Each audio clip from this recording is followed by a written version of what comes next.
आज बात करते हैं एक ऐसी कहानी की जो शुरू तो हुई इंदौर में एक शादी के साथ, हम्म। लेकिन जिसका अंत हुआ मेघालय की हसीन वादियों में एक खौफनाक मोड़ पर।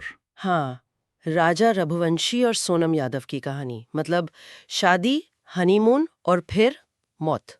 बिल्कुल। हमारे पास ना इस केस से जुड़े कुछ शुरुआती रिपोर्ट्स और अपडेट्स हैं। हाँ, तो आज कोशिश करेंगे इन बिखरी हुई कड़ियों को जोड़कर ये समझने की कि आखिर हुआ क्या और पुलिस किस दिशा में सोच रही है। बिल्कुल। चलिए देखते हैं। तो कहानी शुरू होती है इंदौर से। हम्म। राजा रघुवंशी 27 साल के ट्रांसपोर्ट व्यवसायी थे। और सोनम यादव, वो 24 साल की, इंदौर की ही। हाँ, 11 मई 2025 को शादी हुई।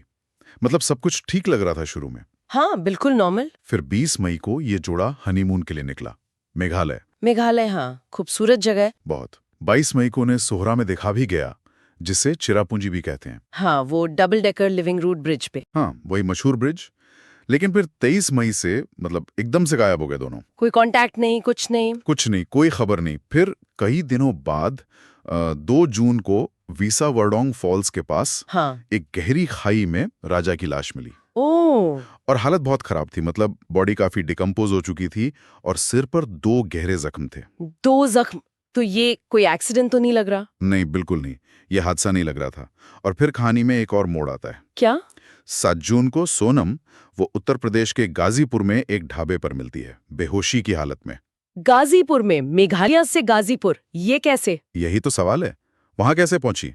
और फिर 9 जून को मेघालय पुलिस उसे गिरफ्तार कर लेती है। ओके, तो यहाँ से पुलिस की जांच एक बिल्कुल नई दिशा लेती है। हाँ, मेघालय पुलिस के अनुसार अब शक की सुई पूरी तरह सोनम पर है। हाँ। आरोप यह है कि उसने जयपुर के रहने वाले राज कुशवाहा, अच्छा, जिसे उसका प्रेमी बताया जा रहा है, हाँ, कथित तौर पर, उसके साथ मिलकर राजा की हत्या की पूरी साजिश रची। Oh my God. यही नहीं, इस काम को अंजाम देने के लिए, मतलब एक तरह से सुपारी किलिंग जैसा लग रहा है, मध्य प्रदेश या शायद उत्तर प्रदेश से 3 और लोगों को हायर किया गया। 3 और लोग, नाम पता है? हाँ, आकाश, विशाल और आनंद, ये नाम सामने आए हैं।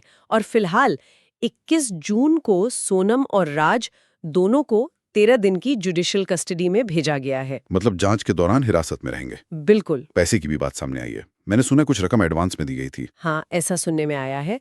सूत्रों के मुताबिक कहा जा रहा है कि सोनम ने पहले 50,000 रुपए राज कुशवाहा को भेजे थे। सिर्फ 50,000? हाँ, मतलब शुरू में। अक्सर ऐसा होता है कि एक छोटी रकम देकर पहले फंसाया जाता है।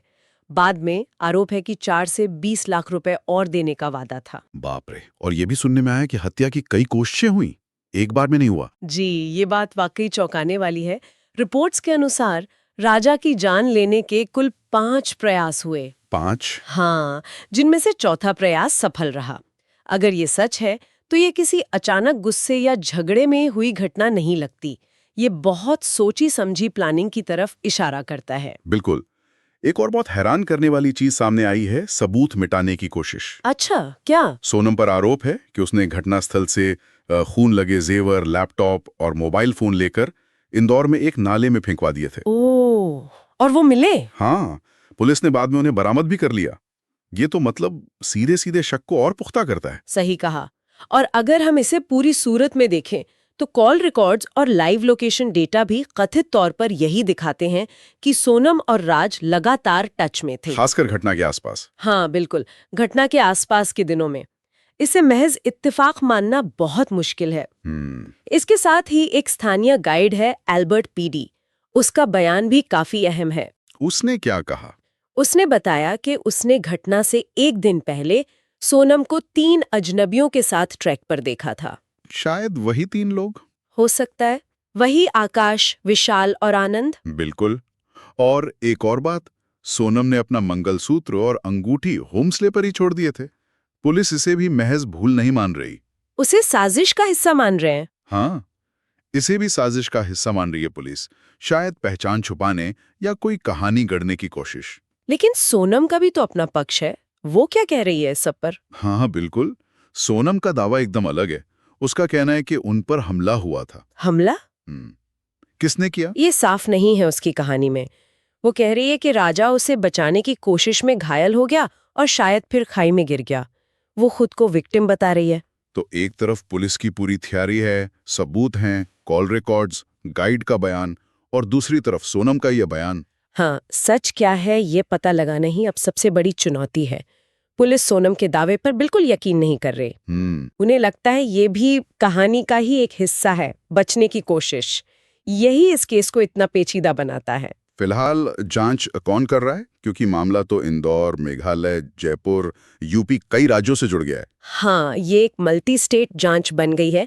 मेघालय पुलिस की SIT है, मतलब स्पेशल इन्वेस्टिगेशन टीम। हाँ, SIT। हाँ, और साथ में इंदौर ग्वालियर क्राइम ब्रांच भी, दोनों मिलकर काम कर रही हैं। कोई लेटेस्ट अपडेट? किसी ने कुछ कबूला? ताज़ा जानकारी ये है कि पुलिस के दावे के अनुसार राज कुशवाहा और बाकी जो 3 कथित आरोपी हैं, उन्होंने अपना जुर्म कबूल कर लिया है। अच्छा। हाँ, हालांकि सोनम के कबूलनामे पर कुछ संदेह जताया गया है, मतलब उसकी वेरासिटी पर सवाल है। उम्मीद है कि जल्द ही इस मामले में चार्जशीट कोर्ट में दाखिल होगी। चार्जशीट यानी फाइनल आरोप पत्र। बिल्कुल। तो कुल मिलाकर इंदौर में शुरू हुई एक शादी की कहानी मेघालय की खाई में एक रहस्यमयी मौत पर आकर रुक गई है। लेकिन कैसे और क्यों, इस पर अभी भी पर्दा पड़ा हुआ है। हाँ, और सोचने वाली बात यही है कि क्या ये वाकई एक खूबसूरत हनीमून था जिसका अंत एक दुखद हादसे में हुआ, या फिर ये प्यार, धोखा और शायद पैसे के लालच में बुनी गई एक ठंडे दिमाग से की गई हत्या थी। जांच जैसे जैसे आगे बढ़ेगी, शायद और परतें खुलेंगी। सतह के नीचे और क्या छिपा है, ये देखना होगा।